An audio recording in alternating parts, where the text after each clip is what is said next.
नमस्कार, मेरे चैनल में आपका स्वागत है।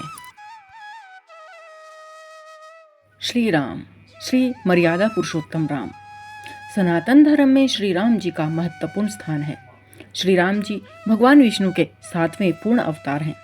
श्री राम जी ने अयोध्या नगरी के राजा दशरथ और माता कौशल्या के घर जन्म लिया। ये तो सभी जानते हैं कि राजा दशरथ की 3 रानियां थीं, परंतु बहुत समय तक उनके घर कोई संतान नहीं हुई थी। तब उनके कुलगुरु ऋषि वशिष्ठ ने पुत्रेष्ठ यज्ञ करवाया, जिसके फलस्वरूप उन्हें तीनों रानियों से 4 पुत्र राम, भरत, लक्ष्मण और शत्रुघ्न हुए। श्री राम भगवान विष्णु के अवतार हैं, तो आखिर क्यों भगवान विष्णु ने राजा दशरथ और कौशल्या के घर जन्म लिया? आइए जानते हैं इसके पीछे की कथा। पौराणिक कथाओं के अनुसार राजा दशरथ और रानी कौशल्या पूर्व जन्म में स्वयंभू मनु और स्वयंभू शत्रुपा थी। स्वयंभू मनु इस संसार के प्रथम पुरुष तथा स्वयंभू शत्रुपा प्रथम स्त्री थी। इन्हीं प्रथम पुरुष और प्रथम स्त्री की संतानों से संसार के समस्त जनों की उत्पत्ति हुई है। मनु की संतान होने के कारण ही वे मानव कहलाए। पौराणिक मान्यताओं के अनुसार ब्रह्मा जी ने सृष्टि के विस्तार के लिए अपने शरीर को 2 भागों में बांट दिया, जिनके नाम का और या यानी काया हुए। उन्हीं 2 भागों में से एक से पुरुष और दूसरे से स्त्री की उत्पत्ति हुई। पुरुष का नाम स्वयंभू मनु और स्त्री का नाम शत्रुपा था। मनु और शत्रुपा को धरती पर पहले मानव जोड़े के रूप में माना जाता है। मनु और शत्रुपा के 5 संतानें हुई, जिनमें 2 पुत्र प्रियव्रत और उत्तानपाद तथा प्रसूति, आकुति और देवहूति नाम की 3 पुत्रियां हुई। अलग अलग पुराणों में इनकी संतानों की अलग अलग गणना बताई गई है। स्वयंभू मनु ने बहुत वर्षों तक शासन किया।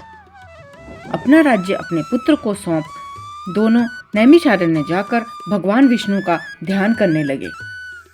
दोनों ने भगवान विष्णु को पुत्र के रूप में प्राप्त करने के लिए लाखों वर्षों तक तपस्या की। उनकी तपस्या से प्रसन्न होकर भगवान विष्णु ने उन्हें दर्शन दिए और वरदान मांगने को कहा। तब स्वयंभू मनु और शत्रुपा ने भगवान विष्णु से कहा कि हम कई जन्मों तक आपको अपने पुत्र के रूप में पाना चाहते हैं। भगवान विष्णु ने प्रसन्न होकर उन्हें वरदान दिया और कहा कि त्रेता युग में आप दोनों अयोध्या के महाराज और रानी के रूप में जन्म लेंगे। तब मैं अपने 7वें अवतार श्री राम के रूप में आपके घर में जन्म लूंगा। इसी वरदान के कारण मनु अगले जन्म में राजा दशरथ बने और उनकी पत्नी शत्रुपा रानी कौशल्या हुई, और भगवान विष्णु ने उनके घर में उनके पुत्र राम के रूप में जन्म लिया। ही मनु और शत्रुपा द्वापर युग में वासुदेव और देवकी हुए और भगवान विष्णु ने इनके पुत्र कृष्ण बनकर जन्म लिया। साथियों, भगवान को पुत्र के रूप में पाने के लिए मनु और शत्रुपा ने लाखों वर्षों तक तप किया। भगवान अपने भक्तों से बहुत प्रेम करते हैं। इसी प्रेम के कारण वे उनके पुत्र बनकर इस धरा पर आए। साथियों, आप सभी को रामनवमी की हार्दिक बधाई। आपको ये कथा कैसी लगी मुझे कमेंट बॉक्स में अवश्य बताइएगा, और ऐसी ही रोचक जानकारियों और कथाओं के लिए लाइक कीजिए, शेयर कीजिए और सब्सक्राइब कीजिए मेरा चैनल। थैंक यू, धन्यवाद। जय श्री राम।